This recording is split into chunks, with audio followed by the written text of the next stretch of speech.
Aujourd'hui, c'est journée porte ouverte chez JC Deco. Le sujet, c'est l'attention. Comment, dans cette jungle d'informations, de surstimulation, les médias peuvent, dans le fond et la forme, avec intelligence, finesse et sans être intrusifs, prendre la parole. C'est ce que deux études réalisées par Ipsos et Eranos vont nous raconter pour mieux nous aiguiller et pour aider les marques à être au plus près de leur public. Allez, suivez-moi, c'est parti.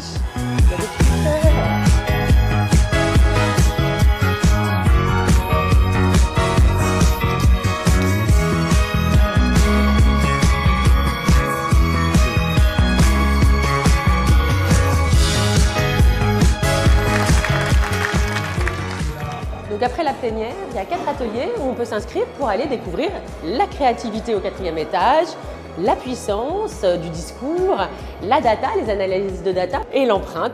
Voilà, donc on va aller se balader dans les étages.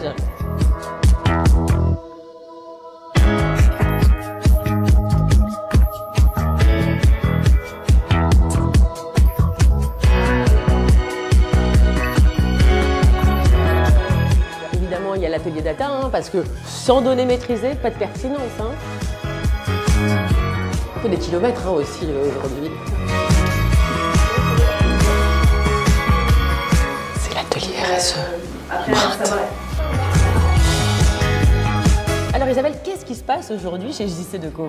Eh bien aujourd'hui chez JC Deco, c'est opération portes ouvertes. L'idée est de mieux faire connaître cette entreprise, mieux faire connaître ses projets, ses innovations, ses études, aujourd'hui particulièrement celles sur l'attention, et puis d'avoir ces formats fluides, extrêmement conviviaux. Voilà, donc on accueille chez nous. Et Isabelle, pourquoi mettre l'attention au cœur des études, au cœur de la journée? On sentait vraiment que ce sujet de la saturation de nos esprits, de cette, franchement, digital fatigue, comme disent nos amis anglo-saxons, prenait de plus en plus d'importance. Je pense qu'il était de notre responsabilité en tant qu'entreprise qui a mis la responsabilité sociale, sociétale et environnementale au cœur de ses préoccupations, eh bien de prendre le taureau par les cornes, mettre des sous, qui dit études dit des investissements, et on a décidé de les faire cette année pour pouvoir pleinement porter ces sujets dans le cadre de notre année 2025 et le lancement de notre offre. Est-ce que vous pouvez nous raconter cette étude, l'oculométrie, c'est ça?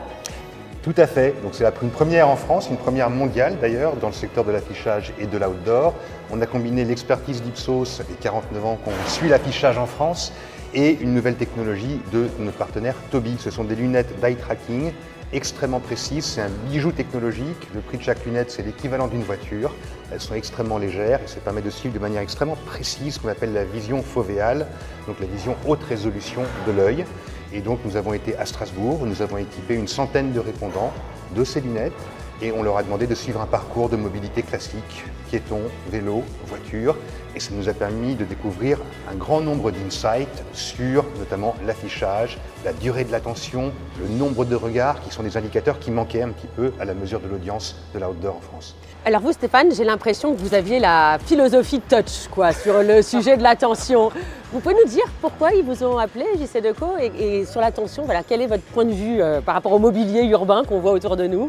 Alors pourquoi l'attention d'abord? Parce que tout le monde en parle, mais il était important, puisque tout le monde en parle, de revenir sur la définition même de quoi parle-t-on quand on parle d'attention.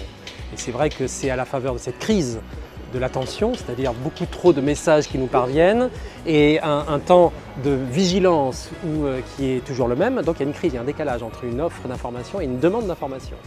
Donc c'est à la faveur de cette crise qu'en réalité on s'est aperçu qu'on parlait d'attention sans véritablement savoir ce que c'était. Et notamment les entreprises de médias sont face à quelque chose qui est une transformation sociétale majeure qu'il faut absolument anticiper et comprendre. Pour préserver l'expérience publicitaire, c'est extrêmement important de pouvoir définir la qualité relationnelle qu'une marque, quelle qu'elle soit, entretient avec ses publics. Dans ce contexte-là, plus aucune marque ne veut avoir une culture publicitaire qui soit une culture de l'impact, une culture martiale. comme si on allait capturer un public, capturer une audience. Prédateur, vous avez dit, j'ai beaucoup aimé. C'est ça, on a parlé de la prédation. Cette relation-là, elle ne fonctionne plus, tout simplement parce que les publics lui-même n'acceptent plus d'être un gibier. Ils veulent de la bienveillance, Ils veulent un peu plus de bienveillance. En tout cas, ils aspirent à une meilleure qualité relationnelle. Alban, dans le mobilier urbain, est-ce qu'on peut dire que la colonne Maurice, c'est quoi? C'est beau, c'est emblématique, c'est probablement un des objets en mobilier urbain les plus symboliques de l'intégration, qui est emblématique, qu'on retrouve historique à Paris, mais qu'on retrouve dans de nombreuses villes à travers le monde. C'est un point de repère pour beaucoup de gens. Là, il y a le... Quoi? La modernité absolue. Et c'est cette capacité à être dans le quotidien de la vie des gens au bon moment, donc c'est vraiment la pertinence.